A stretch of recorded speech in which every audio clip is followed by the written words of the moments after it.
আসসালামু আলাইকুম, সবাইকে শিরিনের ব্লগ থেকে অনেক অনেক শুভেচ্ছা। যে যেখান থেকে দেখছেন আশা করি সবাই ভালো আছেন। আজকে আমাদের এখানে শুক্রবার, আজকে আমার অফিস ছুটি। তো আমি অফিস ছুটির দিন একটু ট্রাই করি বাসার সবার জন্য একটু স্পেশাল করে কিছু একটা রান্না করার জন্য। তো অনেক দিন হয়ে গেছে আমি এই রান্নাটা করি না, তো আজকে ভাবলাম যে এই রান্নাটা করব এবং আপনাদের সাথে শেয়ার করব। তো এখানে আছে গাজর কুচি, তারপরে আছে পেঁয়াজ কুচি, তারপরে এখানে আছে ক্যাপসিকাম লালটা, ধনিয়া পাতা, কাঁচামরিচ, এখানে আছে হালাপিনিও, আর এখানে আছে আমার হাতে তৈরি একটা ক্রাশ মশলা। এটা হচ্ছে ধনিয়া, জিরা আর হচ্ছে মরিচ, ভাজা মরিচ একত্র করে একটা হাফ ক্রাশ করা আর কি। এখানে আছে চিংড়ি মাছ, এখানে আছে ভাত, সাথে আছে আদা আর রসুন। এই গাজরটাকে যখন আমি কুচি কুচি করেছিলাম, তখন এটাকে ঝরিয়ে নিয়েছিলাম, হাত দিয়ে চেপে চেপে পানিটা ফেলেছি। পেঁয়াজেরটাও তাই। এখন এটা এটা দিয়ে কি হবে? হ্যাঁ, ভালো কথা, এটা দিয়ে হচ্ছে আমি একটা কাবাব বানাবো। আমি তো মুরগি মাংসের মুরগির কিমা দিয়ে চিংড়ির একটা কাবাব করি, যেটা সবাই খুব অনেক মজা করে আমার হাতে খায়। বাট এটাও একটা শ্রিম্পের কাবাব হবে, স্বামী কাবাব যেরকম একটা শেপ হয় ওভাবে করে করা। তো এখানে আমি রান্না করা ভাত নিয়েছি, তারপরে এই চিংড়ি মাছটা আর এই ভাতটাকে আমি প্রথমে একটু ব্লেন্ড করব। আর এখানে পাশের চুলায় আমি তেল আস্তে করে গরম করে দিয়েছি, এর মধ্যে এগুলোকে রেডি করব। তো গাজর আর এই ক্যাপসিকাম লালটা দেওয়ার কারণ হচ্ছে যে লুকসটা খুব সুন্দর আসবে। তো আপনারা যদি চান, আপনারা একটু চাট মশলা যেটা, সেটাও একটু অ্যাড করতে পারেন। আমি সাথে একটা ডিমও দিব। ডিমটা সহ যখন একসাথে মিক্সিং করব তখন আপনাদেরকে দেখাবো। তো এখন চলেন, আমি প্রথমে যেই কাজটা করব সেটা হচ্ছে যে ব্লেন্ডারে হচ্ছে এই ভাতটা, চিংড়ি মাছটাকে আমি একত্রে একটু ব্লেন্ড করে নিয়ে আসি। তো আমি ভাত আর অল্প চিংড়ি মাছ প্রথমে দিয়েছি। প্রথমে এটাকে আমি একটু ব্লেন্ড করে নিই, তারপরে আবার পুরোটা ব্লেন্ড করার পরে তারপরে মিক্সিংটা দেখাবো। তো আমি এটাকে ব্লেন্ড করেছি, বাট ব্লেন্ড করতে যেয়ে না, যখন দেখলাম যে একদম নিচে খুব বেশি এটা হয়ে যাচ্ছে, তখন হ্যান্ড ব্লেন্ড দিয়ে আমি এটাকে ব্লেন্ড করেছি। এবার আমি অল্প অল্প করে সব কিছু একটু মিক্স করে নিব।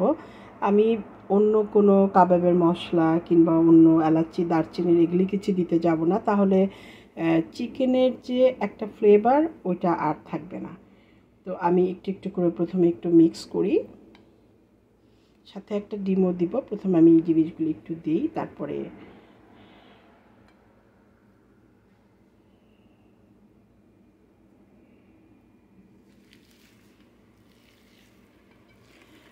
যখন আমি গাজরটাকে গ্রেটেড করে নিয়েছিলাম, তখন আমি পানিটাকে ভালো মতো একটু চেপে ফেলে দিয়েছিলাম, কারণ পেঁয়াজের থেকেও তাই করেছি, যাতে পানিটা বের হলে এটা নরম হয়ে যাবে, এই কারণে আমি পানিগুলোকে ফেলে দিয়েছিলাম চেপে।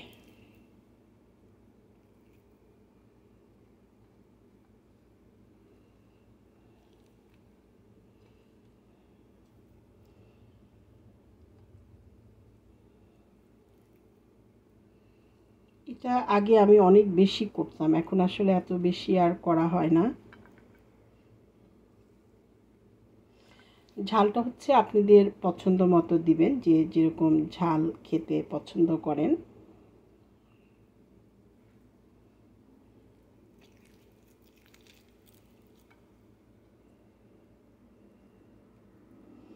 এবার আমি এখানে সেই আমার হাতের করে রাখা ক্রাশ ধনিয়া, জিরা আর গোলমরিচ, এটা আমি দিলাম। এবার একটু লবণ আর একটু ডিমটা মিক্স করব।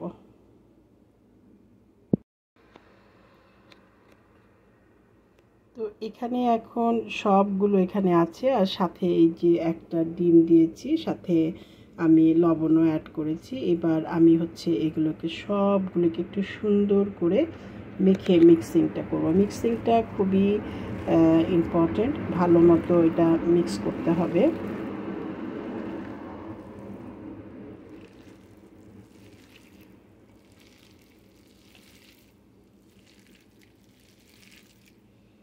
আমি একটু বলতে ভুলে গিয়েছি, আমি আবার সাথে একটু গোলমরিচের গুঁড়া এটার সাথে অ্যাড করেছি।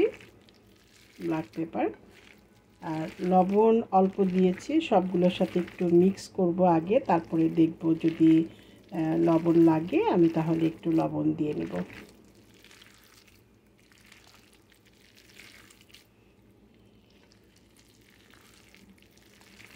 যখন ভাত আর চিংড়ি মাছটা একসাথে হ্যান্ড ব্লেন্ড দিয়ে করলাম তখন বেশ আঠালো ছিল।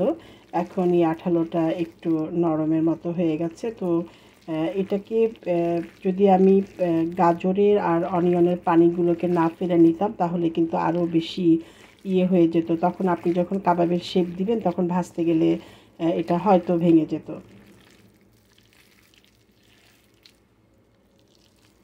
তো এবার এটাকে আমি একটু 2 মিনিটের মতো বা 3 মিনিটের মতো এইভাবে করে একটু রেখে দিব। তারপরে সেটাকে আমি কাবাবের শেপ করব।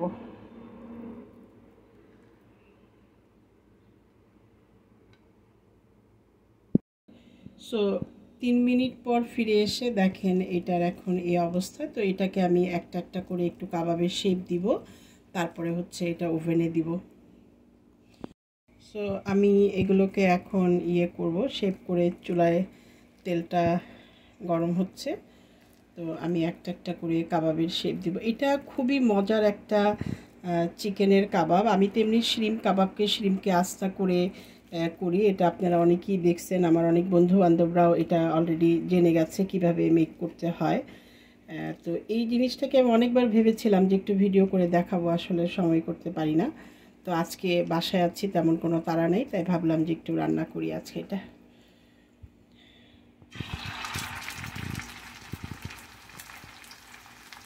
একদম খুব হাই জালে দেওয়া যাবে না, মিডিয়াম জালে এটাকে দিতে হবে।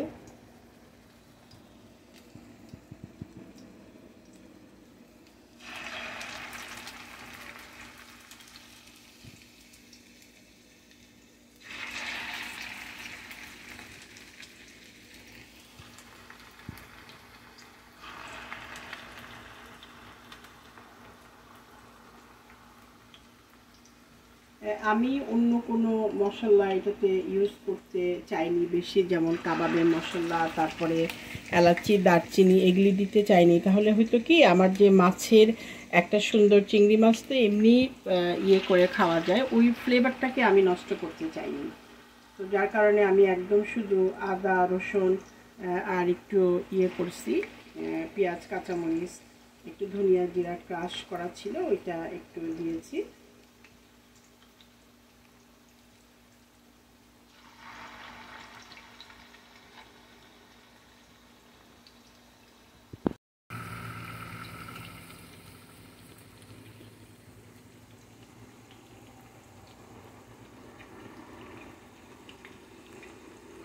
ওগুলোকে এক পাশ উল্টিয়ে দিয়েছি আর এগুলোকে আবার এখন দিলাম, একটা ফ্রাই প্যানের ভিতরেই হয়ে যাবে। তো দেখেন এটা বানানো হয়ে গেল। শ্রিম্প আর চিংড়ি মাছ দিয়ে কুক রাইস ব্লেন্ড করে কীভাবে করতে হবে আপনারা একবার ট্রাই করে দেখবেন, আমার বিশ্বাস আপনাদের ভালো লাগবে। অল্প দেখেন কতগুলি, 1 পাউন্ড চিংড়ি মাছ দিয়ে এতগুলো শ্রিম্প কাবাব হয়ে গেছে।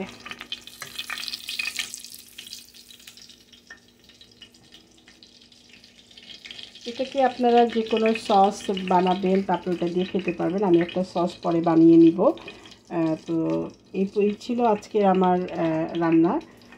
আজকে শুক্রবার বাসার একটা রান্না করলাম, একটা নাস্তা তৈরি করলাম আর কি। যাই হোক, সবাই ভালো থাকবেন, যে যেখান থেকে দেখছেন শিরিনের ব্লগের সাথে থাকবেন। আপনারা না থাকলে রান্না করে পোস্ট করলে আসলে ভালো লাগে না যদি আপনারা না দেখেন। তো সবাইকে আবারও অনেক অনেক ধন্যবাদ যারা এতক্ষণ আমার সাথে বসে এটা দেখছেন। ভালো থাকবেন, যে যেখানে থাকেন নিরাপদে থাকবেন, খাবার ওয়েস্টেজ করবেন না। আজকে এই পর্যন্ত, আল্লাহ হাফিজ।